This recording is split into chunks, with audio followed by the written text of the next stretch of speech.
This is your Irish Diary, presenting the romance and reality of Irish life then and now. Auric Éireann, or Irish Diary, is presented by the Patrick Butler Family Foundation of St. Paul. Professor John McKiernan of the College of St. Thomas in St. Paul is writer and narrator.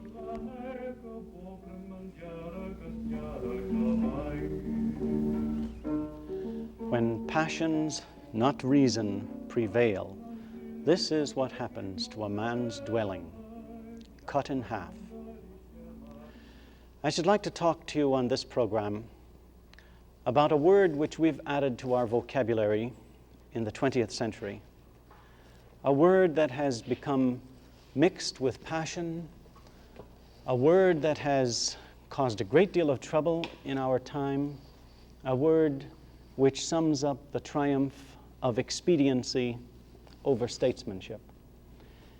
It's a difficult subject to talk about regarding any country because it brings into play all the problems that are the most difficult in modern civilization. The word is partition, and I'm applying it to Ireland, the partition of Ireland. Now, of course, you know of it in connection with Vietnam, Korea before that, Berlin, and we know that wherever this partition has entered the picture, we've had sorrow, to put it mildly, we've had violence, we've had bloodshed. And the same has happened in Ireland. There seems to have been really no historical precedence for the partition of Ireland. It was never mentioned in Irish history before the very end of the 19th century, and then simply as a device, a gimmick, if you will, in order for one British political party to oust another. And it wasn't seriously proposed even then, at the tail end of the 19th century. But in the beginning, in the early part at any rate, the first quarter of our century, partition became a fact in Ireland. Now, if we look at the unity of Ireland, all of you know it as a little island, 200 by 300 miles roughly. Hardly any one of our states doesn't exceed it several times in size. So that since time immemorial, geographically it seems to have been a unit. Historically it seems to have been a unit, and when we consider that it's the northeastern portion that was cut away or partitioned, we might remember that this was the portion that gave us the most historic aspects of Gaeldom. It gave us the O'Neills, who were the staunchest in their resistance to British rule. It gave us the language and the literature, which all Ireland holds to today as its national literature and as its national tongue. And even names like Belfast are themselves Gaelic names, Béal Feirste. So that linguistically, geographically, historically, and so on, there seems really to have been no precedent that people could draw upon for the division or the partition of Ireland. Nonetheless, it was done. And how can one explain this? A facile explanation is sometimes given that religion has divided the people. And while there's an element of truth in this, as there is in almost any statement, no matter how far-fetched, I doubt that one could seriously claim that this is the prime or necessary argument for the division or the partition of the country. It's true, if we were to allow this, we fought a great battle, a great war, series of battles in our country to preserve the Union. And we'd be the last, I think, as Americans, to admit the validity of dividing a nation which for century upon century had been one nation, for dividing it now simply on the basis of religion. Even were such a division to have justification, the present line, or the Irish Wall, the counterpart of the Berlin Wall, Although now when I say Irish wall, it's true I'm speaking of a metaphorical one, but nonetheless a very, very real one. So that even if we were to say that religion is a sufficient basis for dividing a country, then we would have a much smaller division than what we presently have. Well, on with the account. Some people say that the settlers in the northeastern part of Ireland, being of a Protestant religion, must necessarily have a government of their own. And they point to the fact that these people originally were settled there in the 16th and 17th century by England so as to hold the country for England. And so far it's true. But we forget that in the centuries after the 16th and 17th, these people, by and large, became Gaelic-speaking and became nationally minded, so that at the end of the 18th century, it was the descendants of these Irish or these English Protestants, it was the descendants of these English Protestants who gave us an Irish Protestant nationalism, from which the present state of Ireland, call it the Republic of Ireland, draws its inspiration. Now, what did happen then? Well, it is true that the Irish Presbyterians and the Irish Catholics in the 18th century were drawing together to an amalgamated anti-English force under the leadership of the Presbyterians. This is quite true. It is so true that Archbishop Bolter of that time, of the Church of Ireland, the established church, pointed out in these words what it meant to England. The worst of this, he said, talking of that rapprochement, the worst of this, he said, is that it stands to unite the Protestants and the Papists. And whenever that happens, he said, it's goodbye to English interests in Ireland forever. So that we can see that the descendants of these settlers, to a significant extent, were becoming themselves, through England's mismanagement of her own colonies, were becoming anti-English and pro-freedom for Ireland. But even so, they never thought of themselves as a group to withdraw from the rest of the country or to secede in any way, as happened in our country with a group in the South. This never occurred to them at all. But Archbishop Bolter's words had a good lesson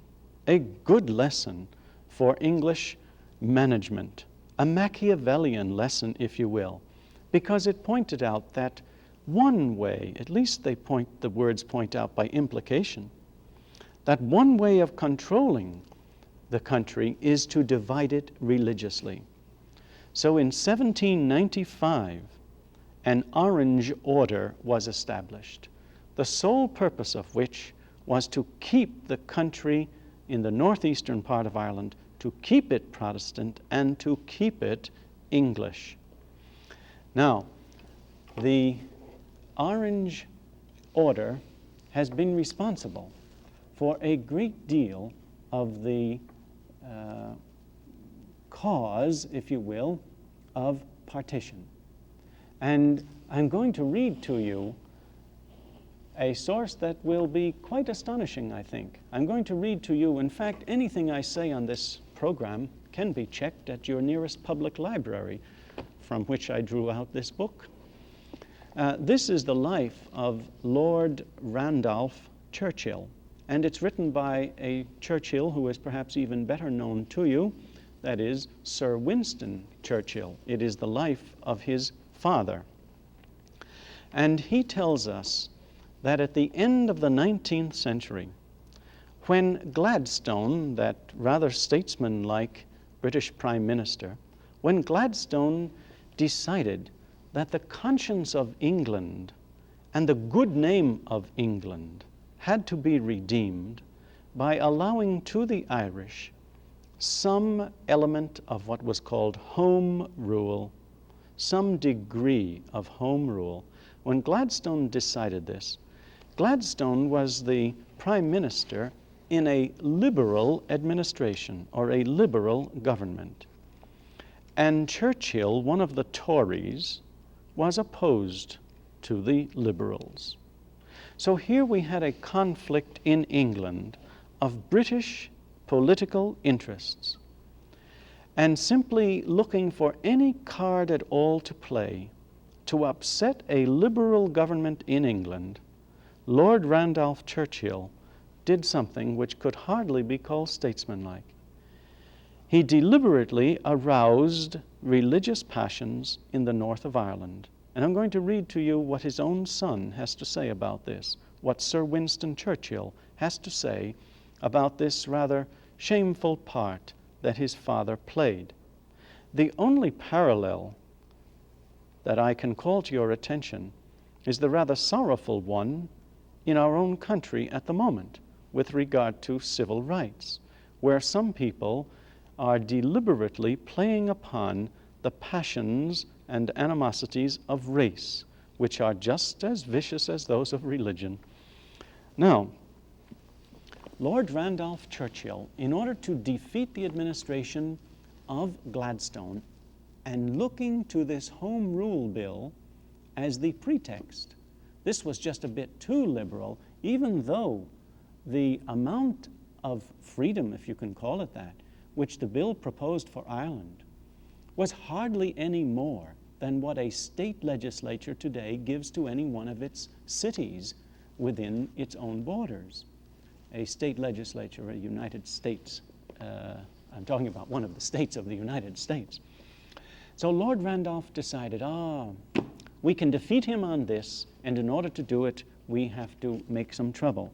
And this is what Sir Winston writes. He quotes his father as having said, I decided some time ago that if the GOM, that's the grand old man, that's Gladstone, went for home rule, the orange card would be the one to play. Please God, it may turn out to be the ace of trumps. Well, from his viewpoint, it was, because this is what happened. He went over to the north of Ireland, and he deliberately stirred up these religious antagonisms.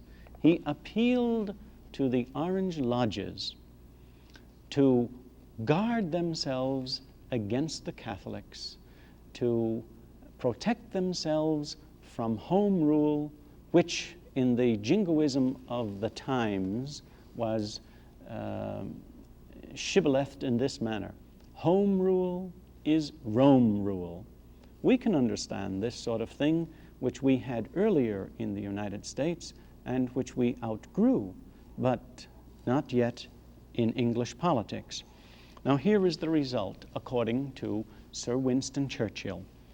The attitude of the Protestant north of Ireland became daily more formidable. The excitement in Belfast did not subside.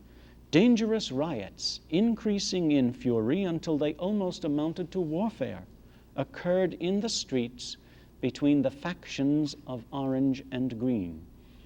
Firearms were freely used by the police and by the combatants. Houses were sacked, and men and women were killed.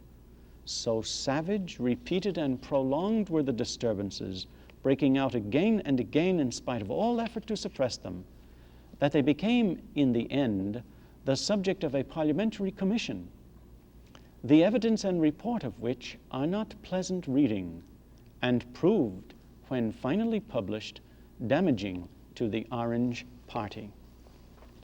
This, then, was the result of Gladstone's attempt to grant Ireland, all of Ireland, a modest amount of internal government. Strange that a man of the caliber of Lord Randolph would so, for the sake of party politics, so debase his humanity as deliberately to incite people to religious riots such as his son has just described, in which houses were burned, people were killed, and so on. This, however, was sufficient, you see, to throw the regime of Gladstone out of office by virtue of the defeat of the Home Rule Bill.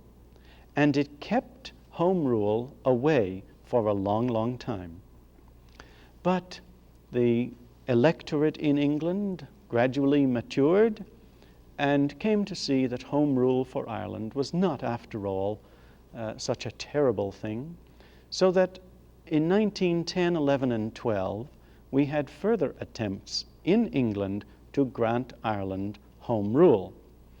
This time it was opposed by the Lords. The British House of Commons passed it without any difficulty, but the Lords, being arch-conservative, still held to this fear of the Irish and refused to give them the least amount of control over their own affairs. The result was, in the new parliamentary procedures, that the bill could be passed anyway, over the Lord's veto, just so long as we could get 3 consecutive readings, successful readings, in the Commons. And this was done. There was no problem there at all.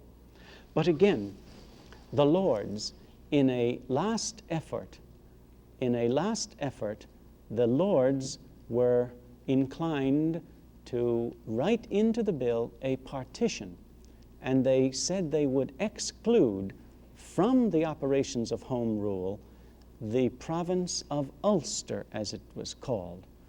Ulster, as you see on this map, is the northern part of Ireland, and if you follow the dotted white line down along there, you will see that it includes a relatively large section of the country.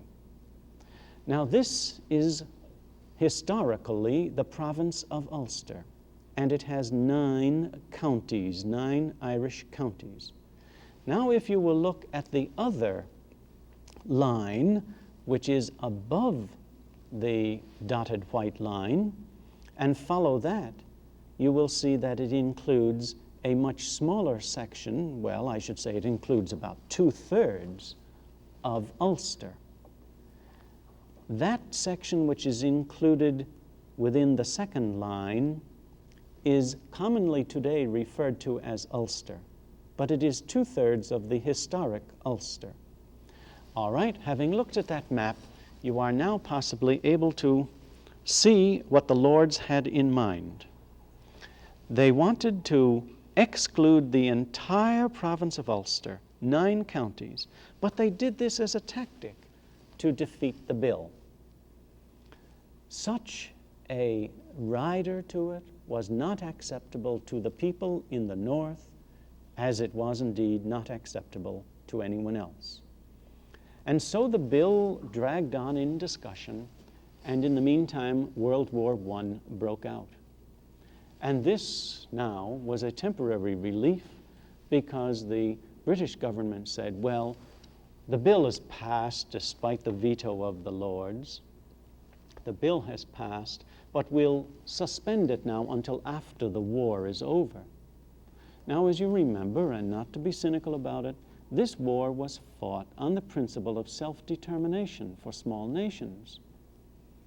And on this basis, about 250,000 Irish soldiers fought in the British Army, believing that after the war, Home Rule would be given to their own country.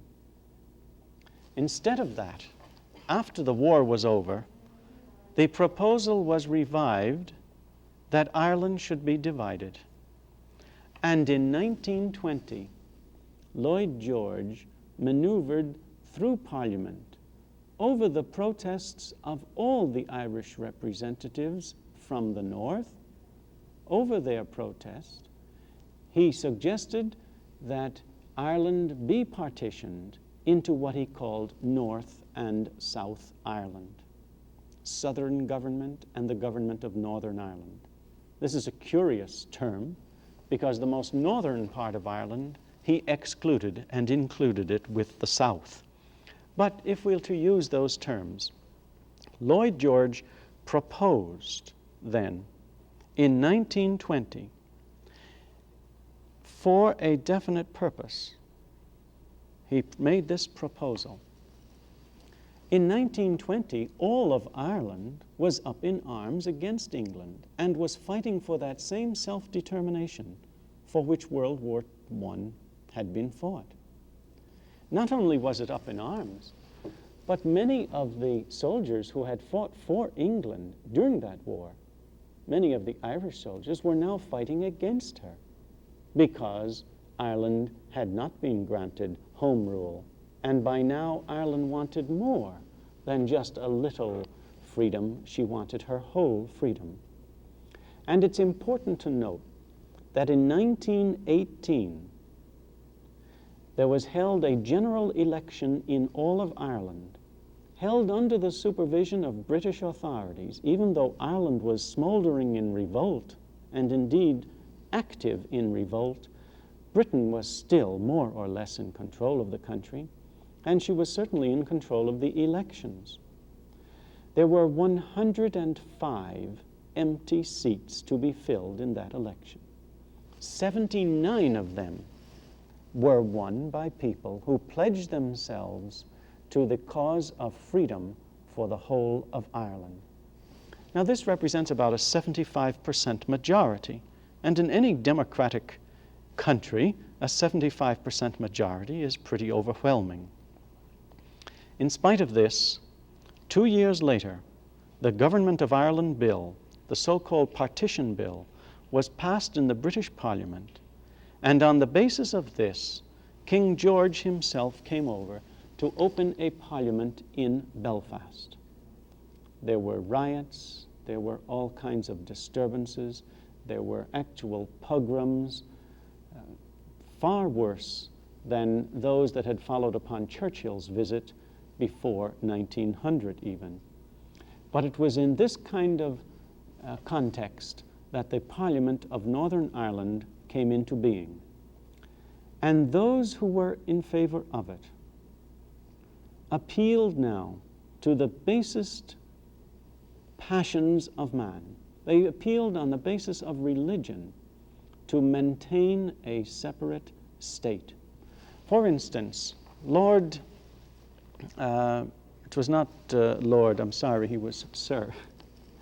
The Minister for Agriculture, Sir E.M. Archdale, in 1924, for instance, 1925 it was that he delivered this particular speech.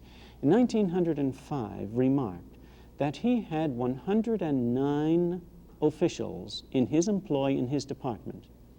Only 4 of them, however, he said, are Catholic, and 3 of them held civil service jobs before I came in. That kind of talk was echoed not only at his level, but the Prime Minister himself, Basil Brooke, Sir Basil Brooke, in 1933 remarked, "Many people employ Catholics, but I can say to you, not one is to be found in my employment." So that this state in Northern Ireland was able to maintain itself now only by a rather vicious appeal to religious passions, always an appeal to a Protestant ascendancy. But it was pointed out by an American reporter in the 30s that it was very similar to European fascism, because beneath it all, a great industrial effort was protected and preserved from any criticism by organized labor. Because when Catholic worker and Protestant worker could be set at each other's throats, and all the cards held by the Protestant, because the Catholic was often refused employment simply on the basis of his religion, we can see that this was setting a state that has no compare in this civilization of ours in the West. I'd like to illustrate, for instance, some of the appeal that is made. These banners were flown in Belfast in 1960 in connection with the celebration of the Orange Lodges, the annual Orange Day. Notice we won't give up the Bible, the beacon of our hope for all the powers of the devil or the Pope and such things. These rhymes are rather sad indeed. But men can be victimized because of this, and men's homes can be actually divided so that this artificial boundary cuts in half a man's dwelling. Or a man can be denied employment simply on the basis of religion. For instance, this official employment register of Northern Ireland, it can be quite plainly read even on your screen, I think, and it states in the right-hand side that a man has been denied a job simply by virtue of his religion. Well, what is the answer? What has happened? A state has been created in northeastern Ireland, an artificial state where none existed before, and created simply growing out of the necessary evils, I suppose, that beset any political conduct of any nation. But the internal politics of one nation are now showing their unhappy fruits in the miserable life of another nation. And we have in Ireland now two states. One, a small, a statelet, consisting of 6 counties. Why 6? Is there a religious majority that explains this? No, because in several of those 6 counties, the majority is Catholic, if this were any means or measure of anything. But we have this statelet of 6 counties cut off from the rest. The British image has suffered.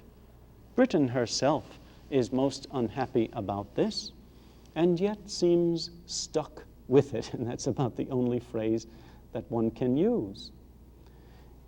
The city of Belfast and the city of Derry, for instance, are impossible places almost for a Catholic to get employment. The city of Derry happens to be about 60% or slightly over it Catholic, and a little less than 40% Protestant. And yet the 60% are gerrymandered in such a manner that they are able to elect only 12 representatives, while the 40% are able to elect 20. With the result that, let us take for one example, in the city hall, a Catholic cleaning woman or cleaning man can't be employed. In public transport, Catholics are hardly ever employed. And so it goes, this discrimination, which is a festering sore on British freedom and the British image all over the world. There are facts, of course, but there are passions too. And it's a very, very difficult thing to talk about.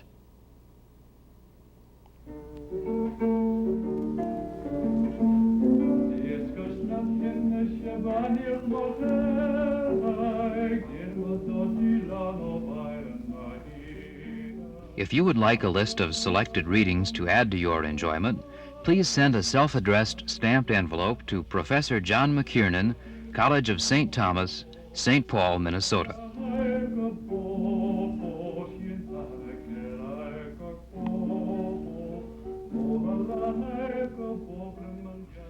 This program has been presented as a public service by the Patrick Butler Family Foundation and produced at KTCA-TV, Minneapolis, St. Paul.